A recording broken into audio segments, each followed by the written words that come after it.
Boa noite, irmãos. Tudo bem com vocês?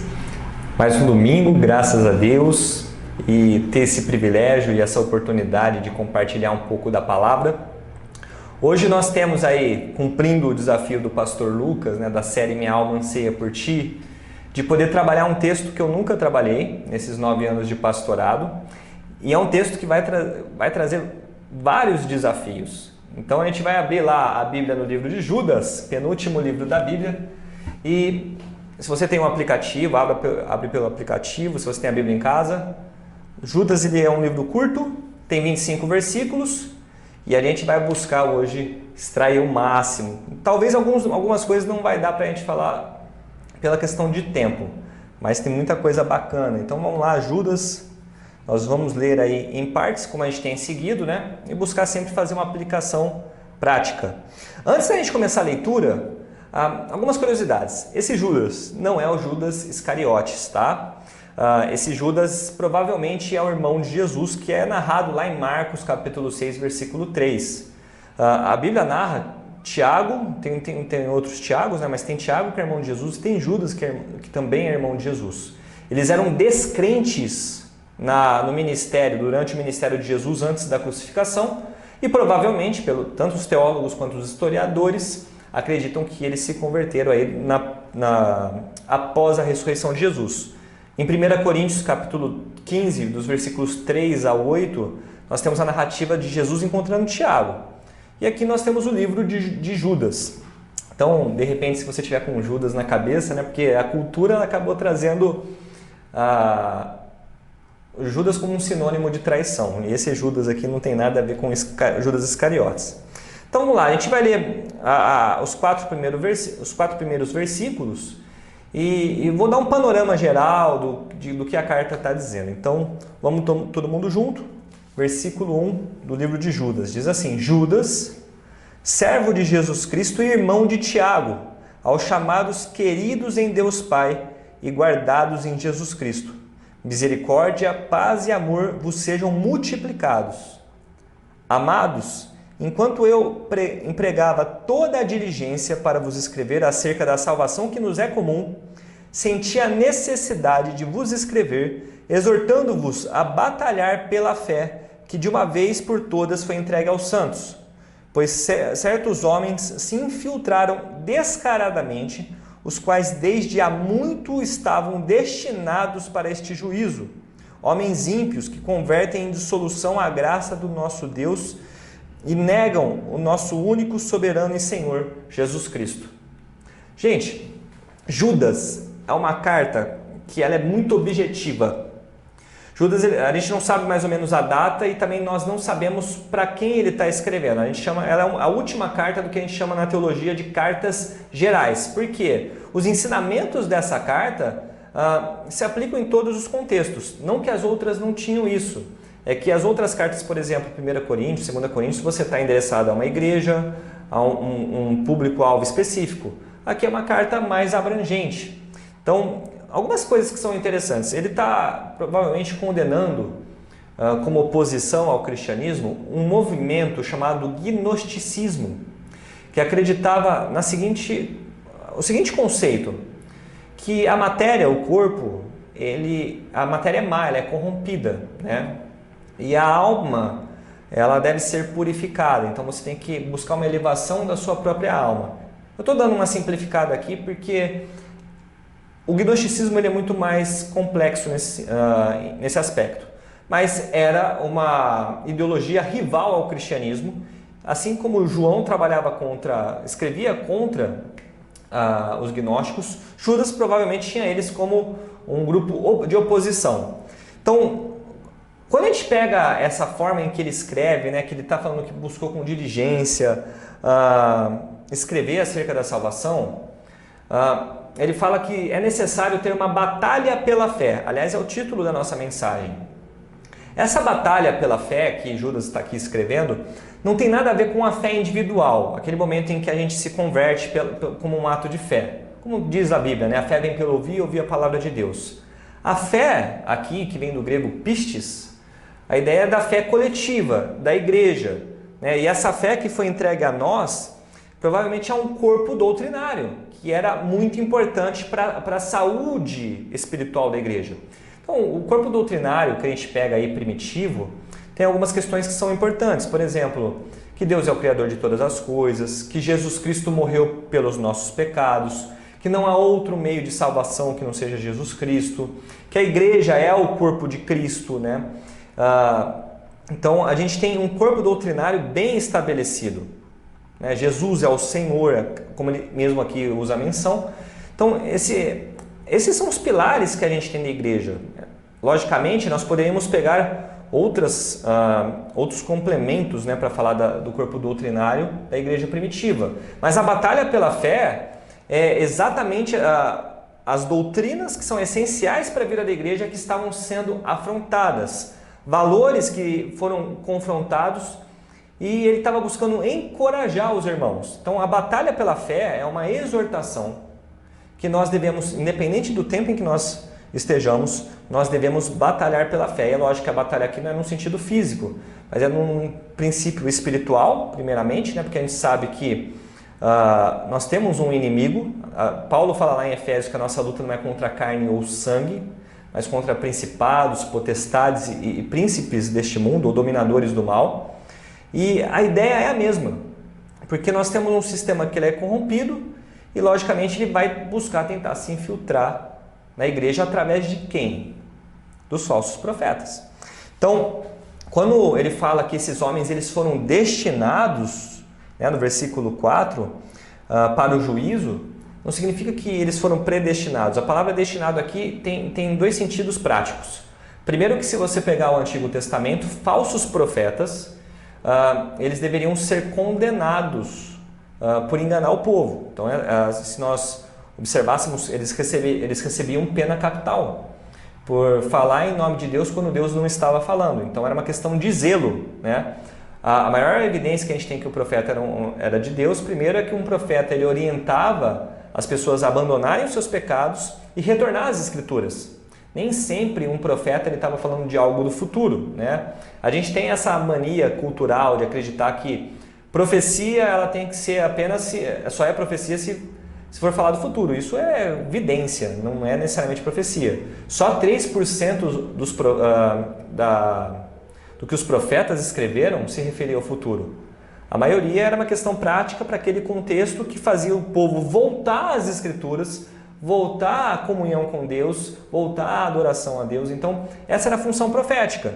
Só que os falsos profetas, no Antigo Testamento, eles tinham um destino. O destino era o quê? A condenação. E aqui no livro de Judas, vocês vão perceber que esse destino também se aplica ao futuro. No decorrer do texto a gente vai perceber que ele está falando dos profetas que vão ser condenados na segunda vinda de Cristo, nos falsos profetas, tá? Então essa é a ideia de destino, eles já estão destinados. Então a igreja ela precisa estar atenta quanto a esses falsos profetas. Então, dito isso como parte introdutória, porque a ideia de Judas aqui é exortação, né, encorajamento da igreja. Então ele vai mostrar nos versículos seguintes 4 formas de análise. Primeiro, ele vai falar do juízo de Deus, ele vai falar da maldade do homem, vai falar das profecias e vai falar de nossos deveres como cristãos. Então vai ser um texto bem interessante, porque eu acredito que a aplicação desse texto, ainda mais com o contexto que a gente vive hoje, é sempre imediata, através da ação do Espírito Santo. Então vamos continuar a leitura. Quando a gente pega aí versículos 5, 6 e 7, diz assim. Desculpa, irmãos. Versículos 5, 6 e 7, está isso aí mesmo. Quero lembrar-vos, se bem que já estáis ciente de tudo isso, que o Senhor, tendo salvo um povo, tirando-o da terra do Egito, destruiu depois os que não creram. E os anjos, que não guardaram o seu principado, mas deixaram a sua própria habitação, ele os tem reservado em prisões eternas na escuridão para o juízo do grande dia. Assim também Sodoma e Gomorra, as cidades circunvizinhas, entregaram-se à prostituição e às práticas sexuais antinaturais e foram postas como exemplo, sofrendo a pena do fogo eterno. Aqui existe uma tríade. E a tríade aqui que ele vai buscar um exemplo da história no Antigo Testamento para mostrar que Deus é um Deus justo. tá? A gente observa hoje em dia, com a facilidade das comunicações e da globalização e acesso à internet, as pessoas categorizaram Deus e os seus atributos em um só: Deus é amor. Concordo com isso, Deus ele é amor. Mas nós devemos lembrar também que Deus ele é justiça. E Judas ele está fazendo exatamente isso para a igreja. Está lembrando o quê? Olha o Antigo Testamento. Olha o povo de Israel. Tinha a promessa lá, que vem lá de Gênesis 12, que ele seria uma grande nação. Deus, lá em Êxodo capítulo 1, já providencia o processo de retirar o povo da escravidão e conduzir à terra prometida. Só que em um dado momento da história, você percebe que Deus ele cumpre a palavra, mas dentro do povo, vamos lembrar que em Êxodo 19 fala que o povo é o povo de Israel, o povo eleito de Deus, né? Está ali em Êxodo 19. Só que dentro desse povo existem pessoas que elas não são crentes no Senhor. Pessoas que se rebelam, pessoas que não conseguem obedecer a uma autoridade. Então o que Deus fez com essas pessoas que causavam divisões e problemas dentro do povo? Ele tirou do meio e destruiu. Ele purificou o povo de Israel na saída do Egito. Segundo exemplo, os anjos. A forma de Deus trabalhar essas questões de juízo é bem interessante, porque os anjos eles são seres celestiais e em dado momento, e a Bíblia nesse caso, ela não vai nos dar as informações sobre o que aconteceu no céu, tá? Então de repente se para você isso é novo, a Bíblia não nos dá essa informação. A gente tem alguns textos que a gente trabalha teologicamente. O livro que vai falar sobre isso é um livro que não é bíblico, que é o livro fundamentado, o livro de em Judas, que é o livro de Enoque. Vou explicar daqui a pouco o que é o livro de Enoque. Mas os anjos, em algum momento, eles se rebelaram. Eles estavam na presença do Senhor e eles se rebelaram. E Deus também já reservou o destino deles, tá? Que é o juízo eterno. E aí ele usa um outro exemplo. Ele falou primeiro do povo de Israel, falou dos anjos, agora vai falar de Sodoma e Gomorra, que eram cidades. Vamos imaginar o seguinte: é lógico que o texto ele trabalha algumas questões do povo de Sodoma e Gomorra, tá? Então aqui ele fala aqui que as cidades elas eram entregues às suas próprias paixões, né? A prostituições e a práticas sexuais antinaturais. Esse era um dos aspectos do problema que a gente tem lá em Sodoma e Gomorra. É lógico que através de uma teologia bíblica e da história é possível traçar que essa era uma das consequências da incredulidade do povo de Sodoma e Gomorra. Então o princípio da destruição das pessoas começa primeiro pela incredulidade. O segundo aspecto é o abandono da moralidade. Percebam que eu não estou falando que pessoas que são ateus, por exemplo, eles não têm moral. Muito pelo contrário, tem ateus que são muito mais... Eles são moralmente muito melhores do que muitos cristãos. Essa não é a questão.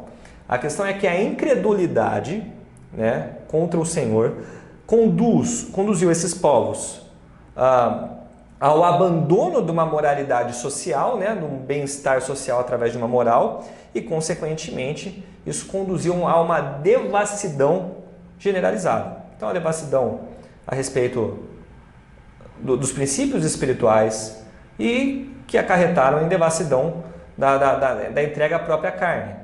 Então, o que Deus fez com esses povos? Deus ele é justo, né? E ele é um justo juiz. Só que as pessoas, a partir do momento que elas se rebelam, tendo oportunidade de se arrepender ou tendo oportunidade de seguir um caminho de retidão, Deus também tem que aplicar a justiça dele, porque Deus ele é um Deus santo, né? Um dos atributos que a gente tem de Deus, né, que ele nos potencializou a ser, é um atributo moral. Deus ele é bom, Deus ele é santo, né? Tanto é que a Bíblia fala: sede santos porque eu sou santo. Só que é através da sua própria santidade, da sua própria moralidade, que Deus há de julgar todos. Então, o que o Judas ele faz? Ele estabelece, através de uma linha histórica, que no passado, Deus ele aplicou a justiça com os anjos, com o próprio povo escolhido dele e também com Sodoma e Gomorra. E aí ele continua, né? A gente vai ler aí o versículo 9. O versículo 9, eu só vou ler ele por uma questão de curiosidade e aí vou deixar um desafio para vocês, tá? Mas o versículo 9 é um dos textos mais polêmicos no sentido de ele tem muita informação, e aí eu vou deixar para vocês pesquisarem em casa, para vocês terem essa curiosidade do que Judas está querendo trabalhar aqui, tá? Não vou trabalhar, mas vou ler. Diz o seguinte: o arcanjo Miguel, porém, quando contendia com o diabo e disputava a respeito do corpo de Moisés, não ousou pronunciar contra ele juízo de maldição, mas disse: o Senhor te repreenda. Olha que interessante, né? É um texto que é polêmico, né, para aqueles que já estão acostumados com Judas. Mas se você quiser uma resposta, você pode mandar uma mensagem para mim pelo WhatsApp, que eu vou responder. Mas aqui eu vou acabar fugindo muito do tema da mensagem. Então deixei a curiosidade. Então, o primeiro ele fala do passado. Aí Judas ele muda o linguajar, porque dos versículos 10 ao 14, ele vai dar uma advertência contra os falsos profetas. Então vamos ler, para a gente não perder nada. Estes, porém, versículo 10, estes, porém, difamam tudo o que não entendem e naquilo que compreendem de modo natural, como os animais irracionais, até nisso eles se corrompem. Ai deles, entraram pelos caminhos de Caim, movidos pela ganância, foram levados pelo erro de Balaão e pereceram na revolta de Coré. Estes são manchas em vossas festas de amor, banqueteando-vos convosco sem nenhum recato. Pastores que apacentam a si mesmos, são nuvens sem água levadas pelos ventos, árvores sem frutos em pleno outono e desarraigadas e duplamente mortas. São ondas furiosas do mar, espumando as suas próprias sujidades, estrelas errantes, para as quais tem sido eternamente reservada a escuridão das trevas. Vamos parar no versículo 13. Novamente, nós temos uma tríade. Ele usa vários exemplos aqui. Então, a primeira coisa que ele faz é falar que esses homens, eles buscam, pela percepção do homem natural, compreender as coisas. Enquanto a Bíblia fala que o homem natural, ele discerne as coisas naturais, mas o homem espiritual, ele discerne as duas coisas. E isso faltava para esses falsos profetas, porque eles buscavam pela própria razão discernir certas coisas. E lógico, se são falsos profetas, eles têm uma ideologia por trás. E nesse aspecto, provavelmente, a ideologia por trás era o gnosticismo. E vamos lembrar que confiar nos próprios sentidos para extrair uma razão é uma coisa que não é só condenada pela religião.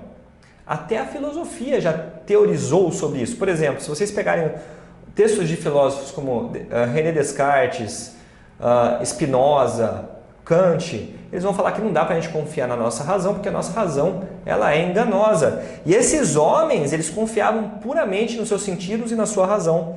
E isso pode levar a equívocos. Então, ele cita 3 exemplos negativos do Antigo Testamento. Porque Caim é um exemplo de injustiça. Ele matou o irmão.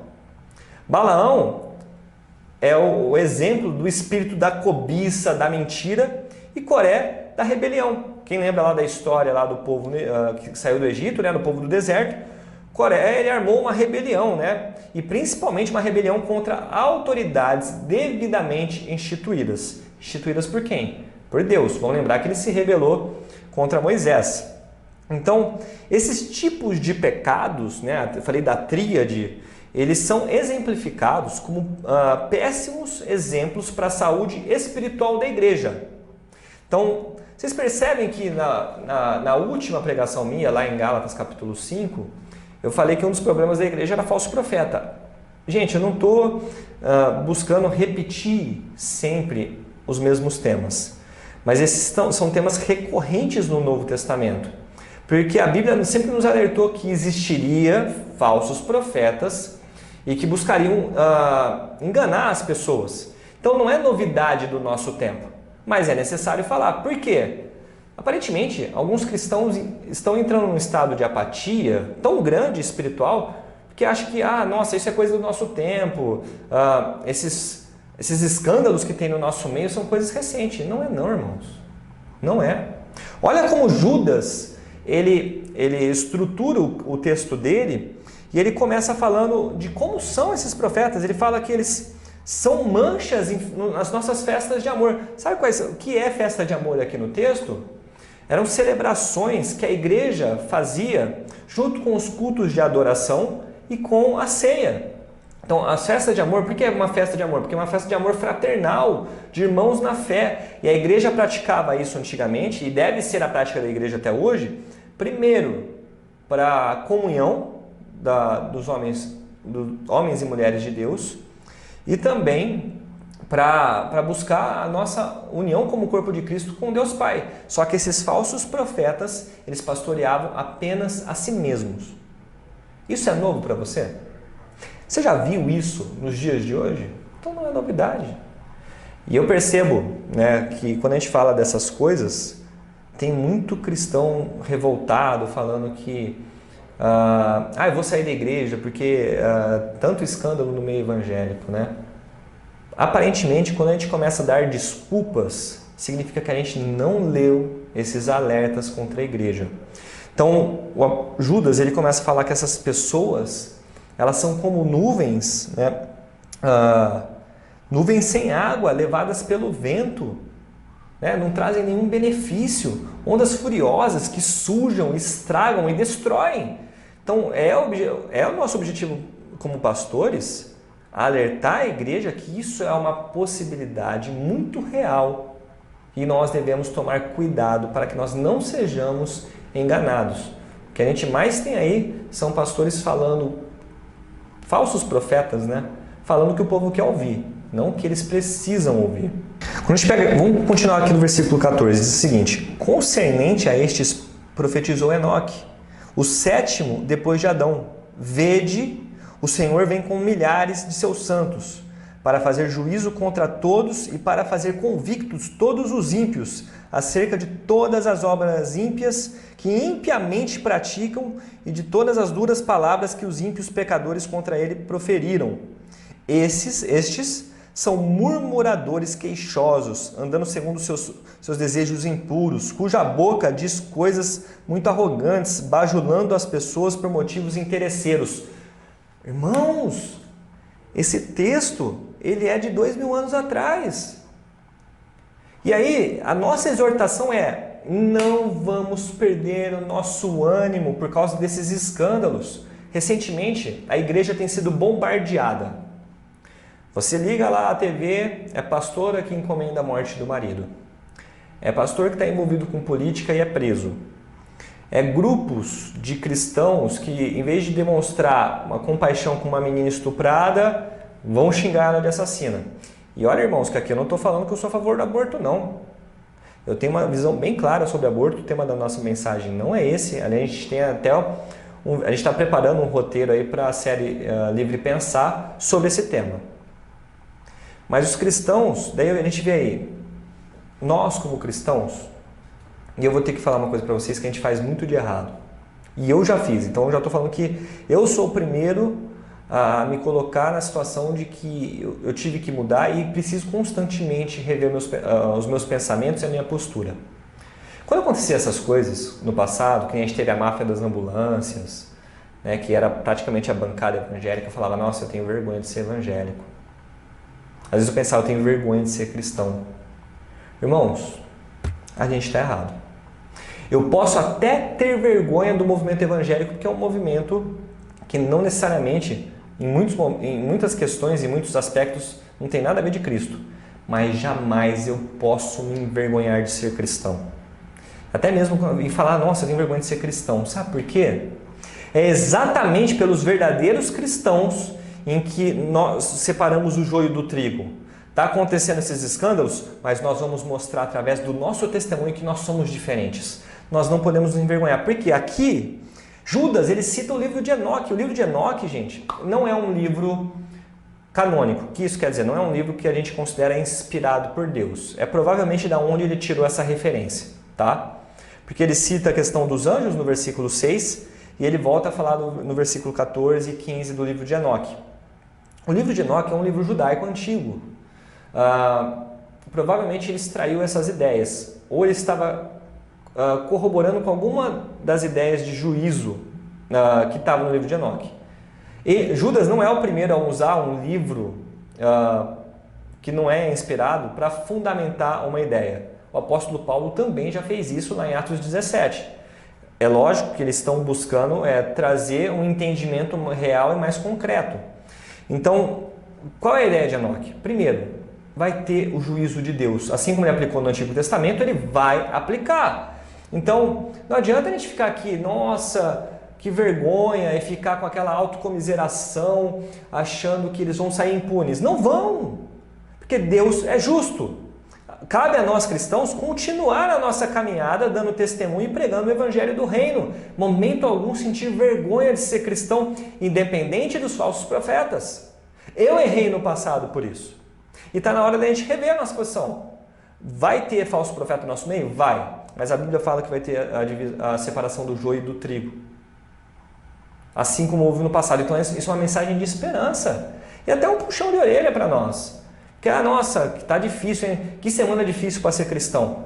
Não é uma semana difícil para ser cristão. Porque lá em Mateus 28, 20, diz que eis que estarei convosco até a consumação dos séculos. Nós não somos os únicos que passamos por uma situação onde falsos profetas envergonharam um grupo como um todo, que nós cristãos. Os apóstolos passaram por isso. Os discípulos dos apóstolos passaram por isso. Os reformadores passaram por isso. Então nós não somos um grupo único. A história da igreja está repleta, mas a história da igreja também está repleta do quê? Da fidelidade de Deus para com a sua igreja. E vai chegar um momento em que Ele há de julgar. Então, pare de ficar achando que a gente tem que ficar quieto.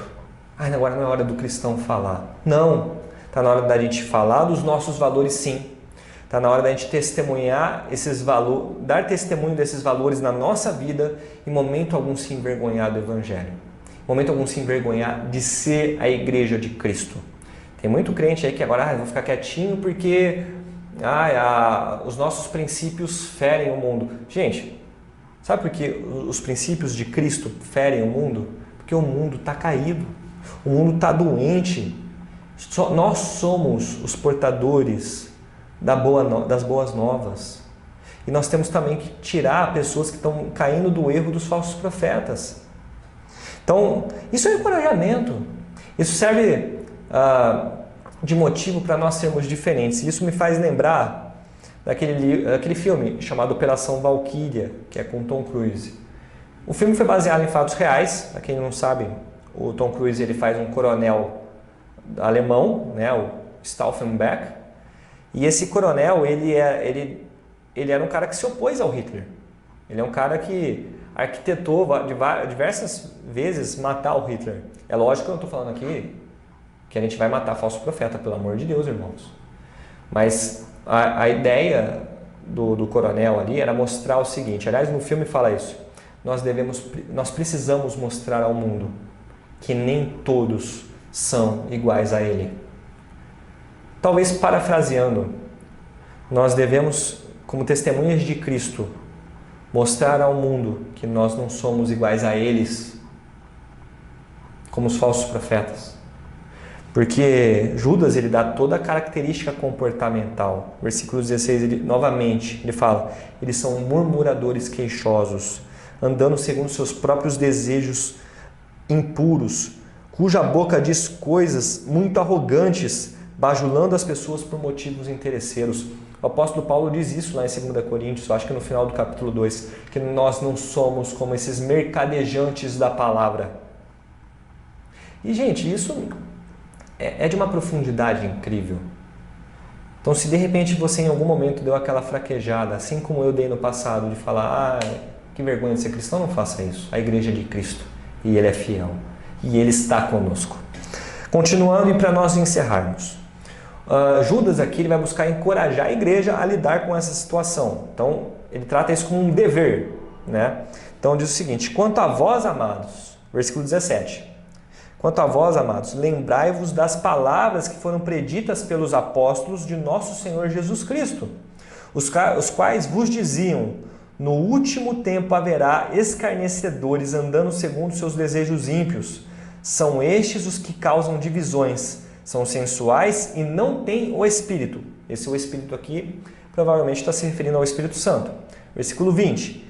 Edificando-vos, porém, amados, na vossa santíssima fé, orando no Espírito Santo, e conservai-vos no amor de Deus, esperando a misericórdia do nosso Senhor Jesus Cristo para a vida eterna.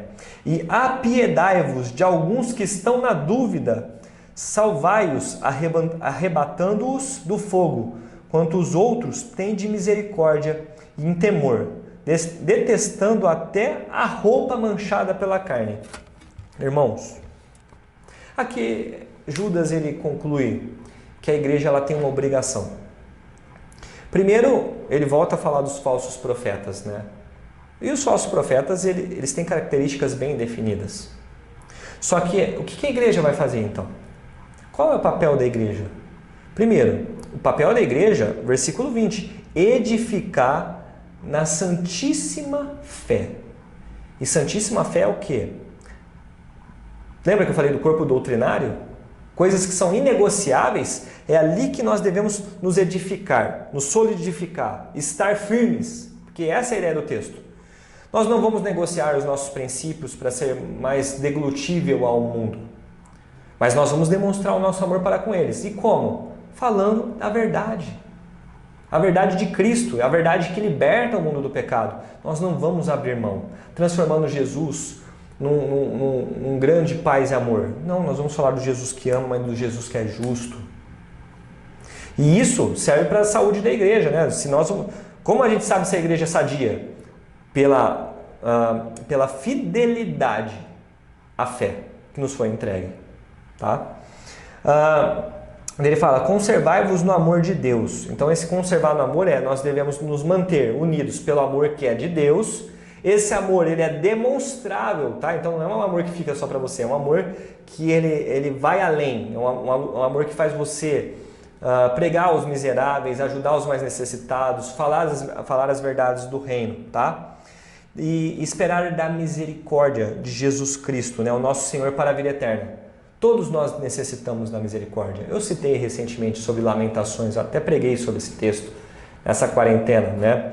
Que as misericórdias do Senhor é a causa de nós não sermos consumidos, porque as suas misericórdias não têm fim, são novas a cada manhã. Então nós devemos esperar essa misericórdia, porque é nos reservada a vida eterna. E quantas pessoas que caem nesses erros? O que a gente deve fazer? Porque Paulo vai falar lá em 2 Timóteo capítulo 4 que essas pessoas elas criaram comichão nos próprios ouvidos e criaram mestres para si. Só que os falsos profetas, eles causam problemas na igreja. Então, primeira coisa, a igreja deve primeiro ter piedade com esses que ficaram na dúvida por causa desses falsos ensinamentos. Piedade mesmo. É buscar entender o que está acontecendo e buscar ajudar através da fé, da santíssima fé que foi entregue aos apóstolos. Porque se a gente fazendo isso, nós vamos salvar eles e arrebatando do fogo. Então a ideia é, se eles continuarem nesse caminho, eles vão ser condenados. E a ideia de arrebatar do fogo nos remete a duas coisas. Primeiro que Jesus ele vai voltar para arrebatar a igreja. É uma promessa de Cristo. E nós devemos crer com o mais fundo da nossa alma. E arrebatar realmente do inferno. As pessoas, é lógico que não está falando vai arrebatar a pessoa depois de condenada. Não é isso, tá? O texto está falando de arrebatar enquanto a pessoa está na dúvida. Vamos buscar, vamos ajudar. É por isso que a gente precisa da igreja de pessoas capacitadas na palavra para resgatar essas pessoas das mãos dos falsos profetas, né? E quanto aos outros, e os outros também que são enganados pelos falsos profetas, tende misericórdia em temor. A mesma misericórdia que a gente tem que ter, que Deus tem conosco, nós devemos ter com as outras pessoas. Mas aí ele fala, nós devemos detestar até a roupa manchada pela carne. E aqui, talvez a ideia mais popular seria, e aqui, irmãos, eu vou tentar simplificar. Nós devemos amar a pessoa pela obra redentiva de Cristo, mas condenar o pecado. A roupa manchada pela carne é realmente as vestes, né, a parte mais palpável da inclinação do mal que essas pessoas estão trazendo com si. Então nós devemos detestar todas as obras infrutíferas que essas pessoas trazem em seu corpo. Essa é a ideia da roupa. A gente tem que condenar os pecados, mas o pecador nós devemos buscar o resgate. E aí Judas ele conclui, versículo 24, ora, aquele que é poderoso para vos guardar de tropeçar, no ensinamento dos falsos profetas, e apresentar-vos jubilosos e imaculados diante da sua glória, ao único Deus, nosso Salvador, por Jesus Cristo, o nosso Senhor, glória, majestade, domínio e poder, antes de todos os séculos, agora e para todos sempre. Amém. Qual é o nosso desafio, irmãos? Se sentir encorajado por essa palavra. Os tempos são difíceis? Eles são. Tem pessoas dando péssimo testemunho? Tem. Mas também nós somos resgatados. Que nós possamos, nesse momento de oração, pedir a Deus a capacitação, a sabedoria, o discernimento para discernir os tempos, para reconhecer esses falsos ensinamentos, para tirar e resgatar pessoas que estão caindo no erro. Nós não podemos nos acomodar. Por isso nós devemos batalhar pela fé. E a batalha pela fé é em oração, é em leitura da palavra, é em ser fiel à doutrina deixada pelos apóstolos, que está em Jesus Cristo. E que possamos fazer disso uma verdade, que possamos fazer disso um propósito de vida, não uma questão egoísta, mas uma vida coletiva como igreja que somos. Então, que possamos orar ao Senhor nesse momento, para que Ele possa nos fortalecer diante de todas essas circunstâncias. Vamos orar? Querido Pai, obrigado por esta palavra. Obrigado porque nós somos testemunhas que o Senhor é um Deus justo e aplicará em algum momento, ó Pai, de acordo com a Tua vontade, a Tua justiça. Mas nos encoraje como igreja, que nesses momentos de luta, de batalha pela fé, que possamos ser fiéis, ó Pai, à Tua sã doutrina, que possamos ser fiéis, ó Pai, a tudo aquilo que o Senhor nos deixou e que o Senhor esteja nos ajudando a discernir o tempo, a discernir a Tua palavra, a encontrar essas pessoas que estão caídas, estão entristecidas, até mesmo feridas por causa de falsos profetas, e que possamos mostrar o caminho redentivo que há em Jesus Cristo. Que possamos ser encorajados, ó Deus, porque essa batalha ela é longa, ela é árdua, mas sabemos pela Tua promessa lá em Mateus 16, que as portas do inferno não prevalecerão contra a igreja. Por isso, capacite os Teus santos, ó Pai, capacite a Tua igreja cada vez mais a lutar, a batalhar e ser fiel. Obrigado por tudo que o Senhor tem feito. Abençoe os meus irmãos que estão nesse momento distantes, mas estamos unidos pela fé no Senhor. Em nome de Jesus. Amém. Irmãos, que Deus abençoe vocês. Vocês tenham um bom restante de domingo. Em nome de Jesus.